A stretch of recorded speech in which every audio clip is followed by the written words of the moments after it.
हे बघा, मी आज बनवणार आहे रव्याची पोळी. तर रव्याची पोळी बनवण्यासाठी मी इथे पाव किलो रवा घेतला आहे. तर हा रवा तुम्ही असं जरासं तेल टाकून चांगल्यापैकी भाजून घ्यायचं.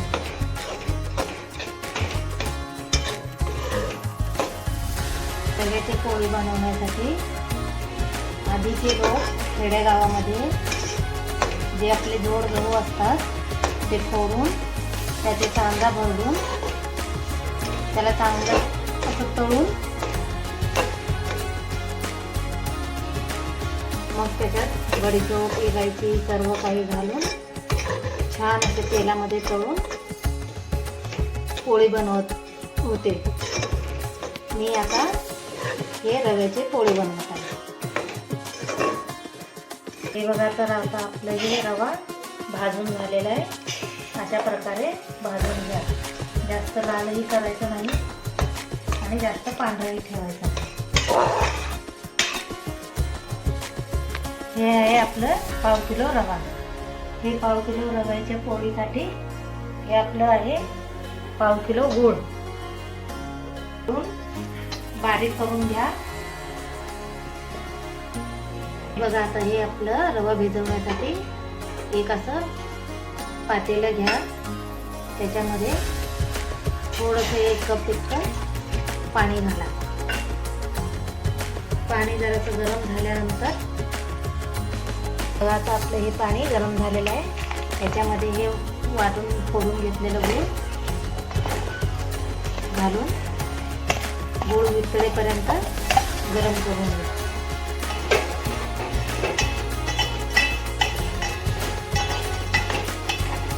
हे बघा, तेव्हा हे आपले गूळ वितळून झालेलं आहे.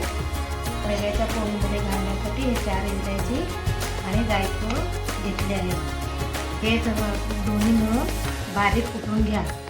तर तुम्ही हे उकळात किंवा हे वेलची आणि जायफळ दोन्ही बारीक वाटून घेतले आहे. तर हे बघा, आता हे वाटलेले वेलची पूड आणि जायफळ ह्या रव्यामध्ये असं मिसळून घ्या.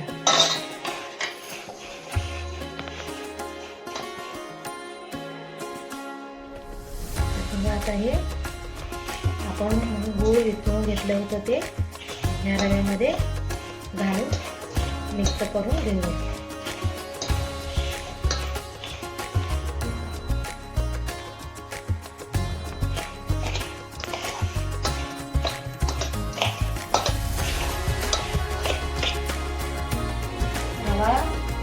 असं सर्व गूळ घालून चांगल्यापैकी मिसळून घ्या. हे असं सर्व मिक्स करून झाल्यानंतर याला फुलण्यासाठी 1 तासासाठी झाकून घ्या.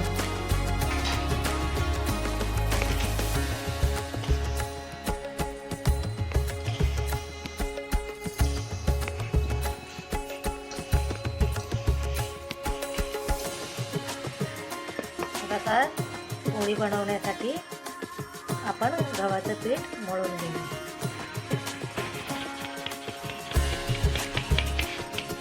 तर पाव किलो रव्याची पोळी बनवण्यासाठी आपल्याला 200 ग्राम पीठ मळून घ्यायचं आहे.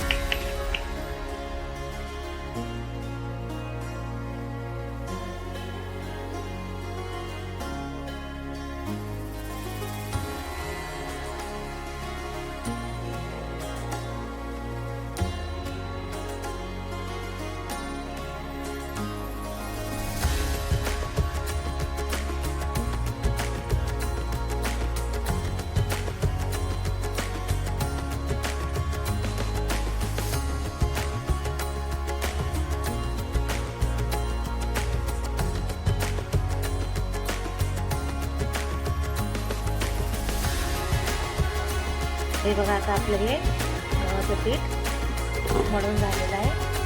आता ह्याला रात्रीसाठी भिजत ठेवू.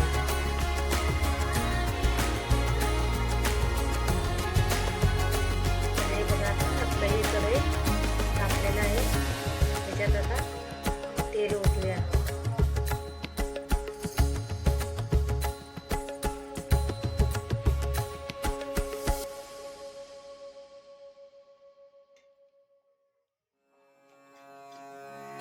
आता आपण पोळी बनवायला सुरुवात करूया.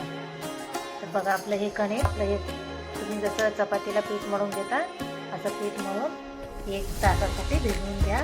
असं मस्त मऊ होतं. त्याच्यानंतर आता बघा हे आपलं हे रवा भिजवलेलं म्हणजेच रव्याचं पुरण आहे. हे बघा किती छान मऊ आणि फुगून मस्त तयार झालेलं आहे. तर आपण आता याचं पोळी बनवूया.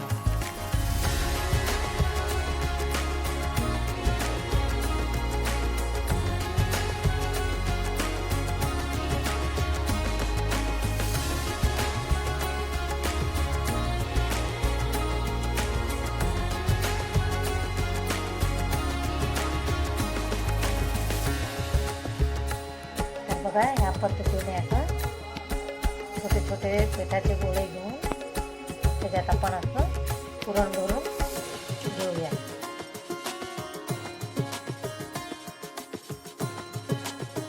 ते बनवूया.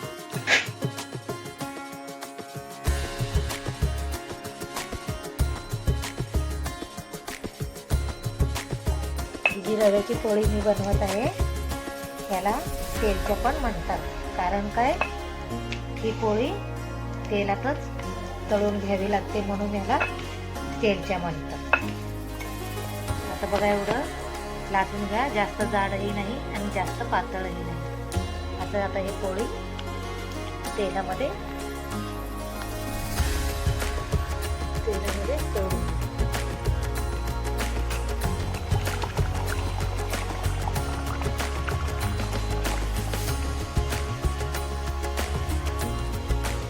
तुम्ही पोळी किती छान मस्तपैकी फुगली आहे.